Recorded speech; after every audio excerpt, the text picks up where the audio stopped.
Rice water बहुत अच्छा है।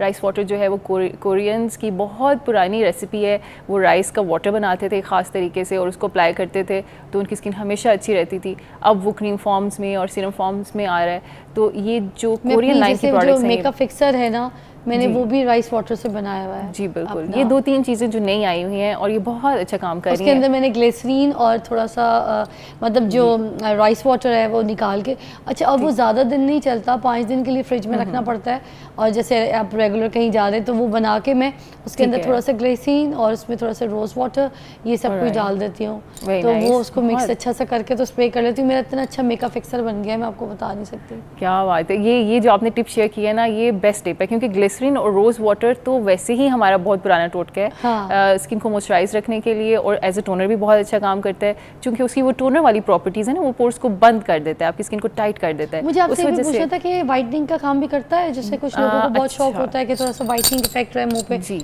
उसमें आपको थोड़ा सा लेमन यूज़ करना पड़ेगा उसमें। काफ़ी अरसे से हम रेटिनॉल कर रहे थे कि रेटिनॉल लगाएं, एंटी एजिंग है, लेकिन फिर हमने देखा कि बहुत सारे लोग रेटिनॉल क्रीम्स भी लगा रहे हैं और सीरम्स भी लगा रहे हैं और बहुत ब्रेकआउट भी आता है, स्किन बहुत इरिटेट हो जाती है, ड्राइनेस बहुत हो जाती है, सूरज में नहीं निकल सकते। इतनी तो पहले कभी नहीं होती थी जब कुछ नहीं लगाते थे। एग्जैक्टली चूल्हे पे नहीं जा सकती खवातीन यार, मुंह ऐसा हो जाता है कि अपने ही आईने में देखने के काबिल नहीं होता। एग्जैक्टली।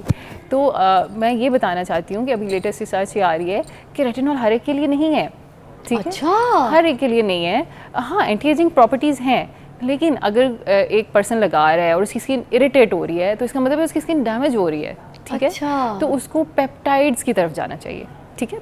पेप्टाइड्स जो हैं वो न्यू रेटिनॉल समझ लें कि वो भी एंटी एजिंग है, आपकी स्किन को मॉइस्चराइज रखते हैं, आपकी स्किन का ख्याल रखते हैं, एंटी एजिंग भी बहुत अच्छी हैं, लेकिन बिल्कुल माइल्ड हैं, ऐसे लगते हैं जैसे जस्ट मॉइस्चराइजर लगाया हुआ है। इरिटेट नहीं करेंगे, बिल्कुल भी नहीं। वो बिल्कुल प्रोटीन पार्टिकल्स हैं और पेप्टाइड्स हैं। तो अब पेप्टाइड्स के सीरम्स या उसकी क्रीम्स अपनी डेली रूटीन में शामिल करें और देखें जिन लोगों को रेटिनॉल से इरिटेशन होती है या जिनकी स्किन फट जाती है या स्केलिंग होना शुरू हो जाती है, रेड हो जाती है, तो वो पेप्टाइड्स की तरफ आएँ। बल्कि मैं आपको बताऊं, नहीं भी होना शुरू होती, देखिए ख़वातीन तो किचन में जाना उनका ज़रूरी है, बच्चों को पिक करना ज़रूरी है, सन एक्सपोजर उनको करना ही है। तो फिर ये रेटिनॉल जो है इसका मतलब ये स्किन को मज़ीद डैमेज की तरफ लेके जा रहा है क्योंकि हमारा वेदर यहाँ पे हमारा उसके हिसाब से साथ नहीं दे रहा।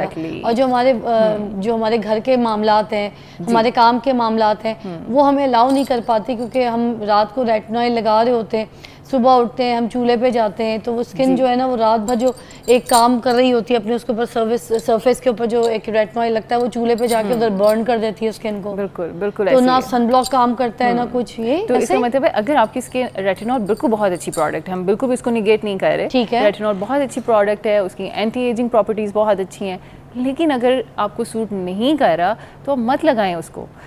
उसकी जगह पेप्टाइड्स पे आ जाएं तो पेप्टाइड्स भी आपके लिए वही काम करेंगे जो कि रेटिनॉल करता है। तो ये एक नई चीज़ आ रही थी तो मैंने सोचा कि ये ज़रूर शेयर करनी चाहिए क्योंकि बहुत सारे लोग, बहुत सारे पेशेंट्स मेरे बहुत इरिटेट हुए होते हैं कि क्या रेटिनॉल के अलावा कोई चीज़ नहीं है एंटी एजिंग जो हम लगा सकें, क्योंकि प्रोसीजर्स काफ़ी महंगे पड़ते हैं। तो कुछ एक लगाने वाली चीज़ बताएं जो कि एंटी एजिंग हो, जिसको हम रोज़ाना लगाएं और हमें इफ़ेक्ट्स भी बहुत अच्छे आएँ।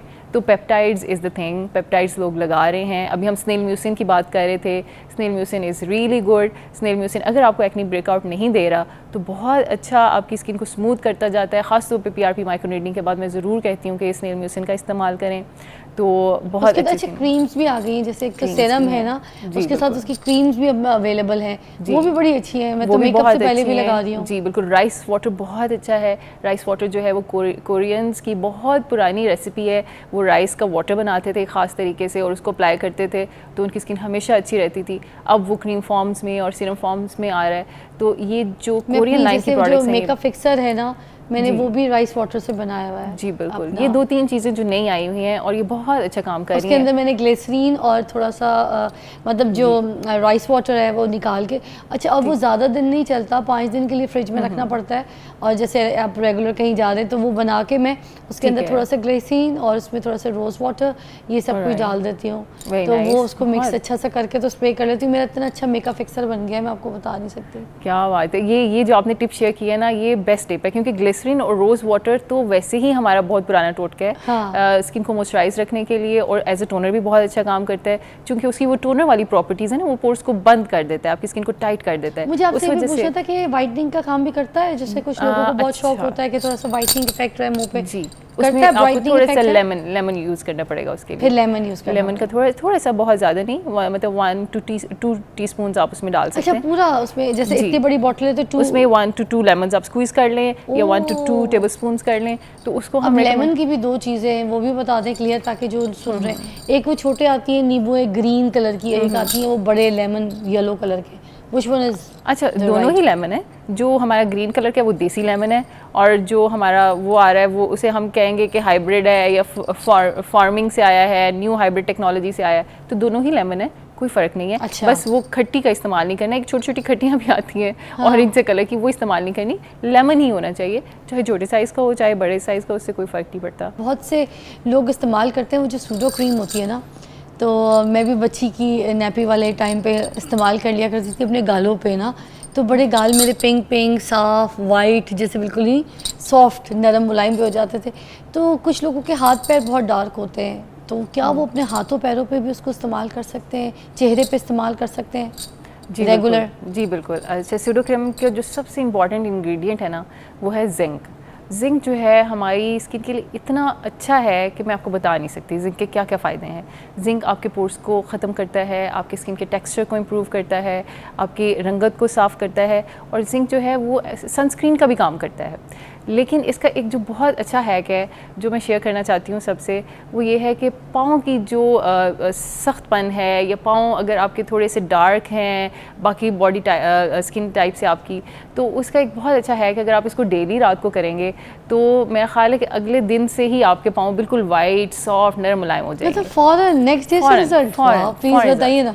अच्छा, सबसे पहले आपने क्या करना है कि अपने पाँव अच्छे से किसी स्क्रबर से, जैसे भी आप पाँव को साफ़ करते हैं, झावा ले लें और थोड़ा सा साबुन लगा के, ऊपर का सरफेस भी और नीचे का खासतौर पे नीचे का, हल्का सा ऊपर का भी करेंगे। अच्छा, ठीक है। किसी भी स्क्रबर से आप स्क्रब भी यूज़ कर सकते हैं, आप झावा भी, आप अपना लूफा भी यूज़ कर सकते हैं, ठीक है। उसको अच्छे से क्लियर कर लें, और उसके बाद क्लिंग फिल्म होती है, एक वाइट केरोसिन ऑयल की फिल्म होती है, जिसे हम अपने डोंगे ढांपते हैं जी किचन में बिल्कुल ट्रांसपेरेंट होती है, तो वो ले लें साथ। अपने पाँव के ऊपर आपने ज़्यादा सारी सूडो क्रीम लेनी है, हाथ के ऊपर और पाँव के ऊपर लगा लेनी है, नीचे भी सारा और ऊपर भी, ठीक है, दोनों सरफेसेस के ऊपर, और फिर क्लिंग फिल्म से उसको जैसे मास्क है, मास्क की तरीके की लेयर बनानी है, या बस उसको मसाज करनी है और मल देना है? नहीं, मसाज नहीं करना। अच्छा, आपने उसके ऊपर नजर आनी चाहिए वाइट लेयर लगी हुई, आपको पतली मास्क वाली लेयर लगानी, पतली मास्क वाली लेयर लगा लें ऊपर नीचे, खासतौर पे एड़ियों वाली जगह पे जहाँ पे आपको लगता है थोड़ी सख्ती ज़्यादा है, तो वहाँ पे लगा लें, और उसके बाद रैप कर लें। रैप करके उसे ओवरनाइट उसी शीट से उस शीट से पहले आपने क्रीम लगाई, फिर शीट को नीचे रखा हुआ था ना, वो आपने रैप कर दिया। अच्छा, ठीक है। अब रैप करके आपने ओवरनाइट उसको ऐसे ही रहने देना है, ठीक है। अगर गर्मियों में आप इसको नहीं कर सकते तो सर्दियों में बड़ा बेस्ट तरीका है कि आप इसको रैप करके ओवरनाइट ऊपर से अपना मोजा चढ़ा लें, और पैर दोनों, हाथ और पैर दोनों। अच्छा, ठीक है। और सर्दियाँ हैं तो मोजा चढ़ा लें ताकि वो वहीं पे रहे और खिसके नहीं इधर उधर। अरे वाह। तो आप देखेंगे कि वेरी नेक्स्ट डे आपके पाँव बिल्कुल नरम मुलायम, सख्ती ख़त्म हो चुकी होगी, उनका कलर एकदम से चेंज हो जाएगा, और आपको इतना पसंद आएगा कि आप इसे लॉन्ग टर्म करते रहोगे। आपको मेरी शक्ल बता रही होगी कि मैं कितनी इंप्रेस हुई इस बात से, और मैं अभी जाते के साथ ये हरकत करने लगी। जी बिल्कुल, ये ज़रूर करें। और सूडो क्रीम हर घर में होती है, जिस घर में बच्चे कभी थे और या हैं वहाँ पे सूडो क्रीम ज़रूर होती है। इसको आप नेपी रैश के लिए इस्तेमाल करते हैं। कितनी जल्दी आ रही है, मगर कितनी अच्छी टिप है ये, तो मैं जाके इस्तेमाल करने लगी, क्योंकि मैं खुद अपने हाथों पैरों से इतनी परेशान हूँ, यकीन कीजिए। बाकियों का मुझे नहीं पता, मगर मैं खुद बहुत ज़्यादा परेशान हूँ। मेरी सबसे ज़्यादा अगर कोई चीज़ डार्क होती है, मेरी ये पोर्स डार्क हो जाती है, क्योंकि आई कुक माई सेल्फ, तो मुझे कुकिंग की वजह से मुझे हीट पड़ती है, सबसे ज़्यादा डार्क हो जाता है मेरे। ड्राई बॉडी है, ड्राई बॉडी की वजह से मेरे पाँव का जो ये ऊपर वाला सरफेस है ये डार्क हो जाता है, ओपन सैंडल्स पहनने की वजह से भी एंड ऑल दैट। तो मैं बताऊँ, ये इतनी झकास टिप आज उन्होंने दे दी है, ट्राई दिस आउट। और आपने एक टिप, मैंने जैसे उन्होंने कहा ना कि जैसे ही आप इसको इस्तेमाल करते हैं तो नेक्स्ट डे ही आपको रिजल्ट मिलना शुरू हो जाएगा।